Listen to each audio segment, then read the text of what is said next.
Welcome back once again. Now let's continue with the question number 5 onwards. If you have not yet subscribed to my channel, please do it and share to your friends and classmates so that whenever I upload a new videos, you will be notified. As I mentioned before as well, I'll be creating a series of videos and that would be really helpful for your upcoming SAT test preparation.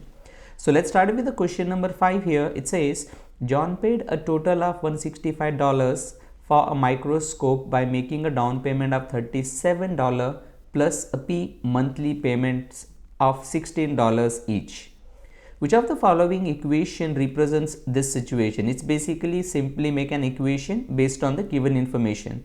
As we say that the total cost of microscope is $165 and the down payment of $37 plus for P number of months he is paying $16 each. Now I should write an equation that is $16 per month I am paying for P number of month plus the down payment together gives me a total amount what he is supposed to pay. So that is 16P plus 37 is equivalent to 165. I'm not writing a dollar symbol because option doesn't. So this will be the right equation and right answer to the question. So what I can say here, option number 3, that is 16P plus 37 equals to 165. Question number 6 says 3x plus 21 equal to 3x plus k. In the given equation, k is a constant. The equation has infinitely many solutions. What is the value of k? So keep it in mind whenever they say an equation has infinitely many solutions, meaning the coefficient of x on either side of the equation should be same. Likewise, the constant terms on either side should be same. So in that case, the coefficient of x here is 3 as well as this is also 3. To make this equation to be infinite solutions, the constant number, that's 21, must be equal to k. So keep it in mind whenever we say equation has infinite many solutions, equations on the left side should exact same as the equation on the right side. To make it so k is equal to 21. Question number 7 says 3 times 2x minus 6 minus 11 is equals to 4 times x minus 3 plus 6. If x is a solution to the equation above, what is the value of x minus 3? So this kind of question straightforward can be solved on desmos. Type this equation as it is, you'll be getting a value of x in terms of graph. Take that value of x and subtract 3 from it, then you'll be matching with one of the options given. So let's do this. Let me type that equation as it is, as it has been given us.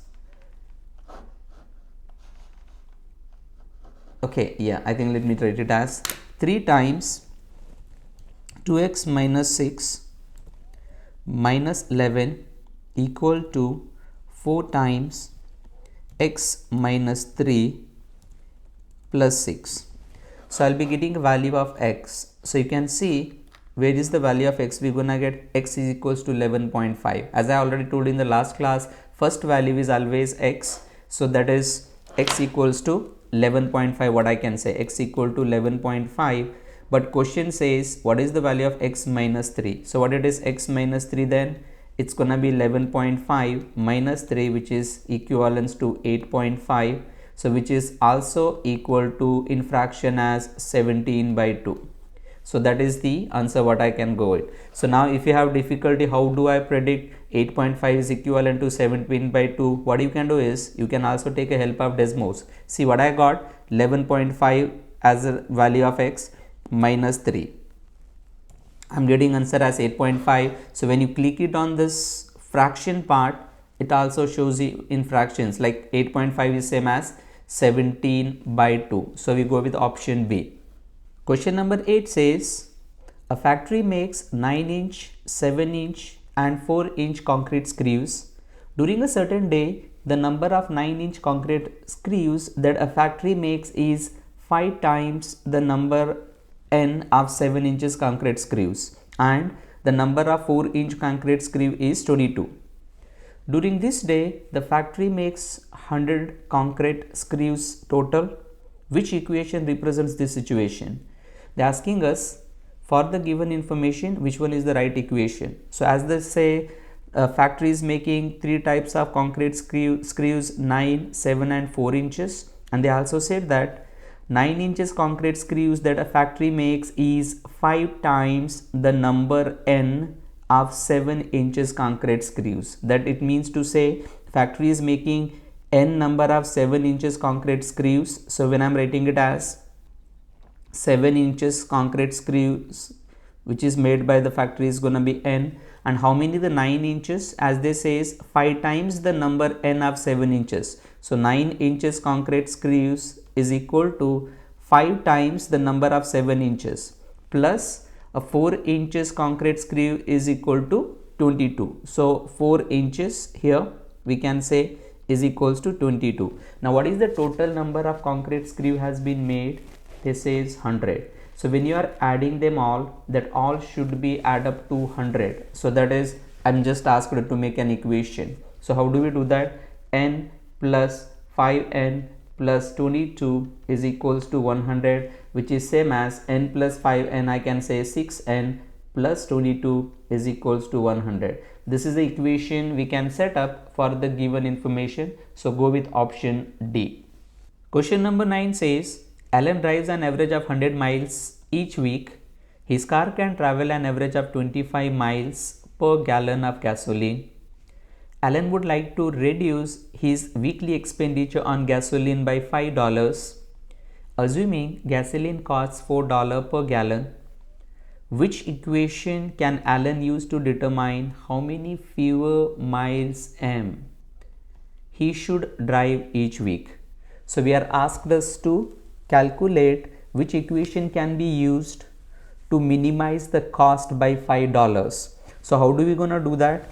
As they clearly mention, his car travels an average of 25 miles per gallon of gasoline and he is spending $4 per gallon. So here, to drive his car for m number of miles and how much he is spending, first I need to know what is the amount spent per mile. So how do we calculate it? So amount spent per mile is gonna be the cost of the gallon of gasoline divided by how much distance it is traveling per gallon. So 4 divided by 25 is the amount spent per mile. So we are asked us to calculate that for m number of miles. So the total amount spent for m number of miles will be 4 by 25 times m, and this amount should be equal to $5 because he want to drive m number of less miles in order that he can save amount of $5. So makes sense with option D. So just by looking to the information in the question and looking at the option, we get rid of option A and option C. Okay, so that is how we can use before solving. Why I'm saying so? Because 100 is the miles and 5 is the dollars what they have given. You cannot subtract miles with the dollar. So they have done it because the right side values are 95, 95. That is wrong. That's the reason before solving I can get eliminate that. So I left with the B and D. Among that I can use the information given further and try to set up an equation. So finally we end up with option D is the right answer to this question.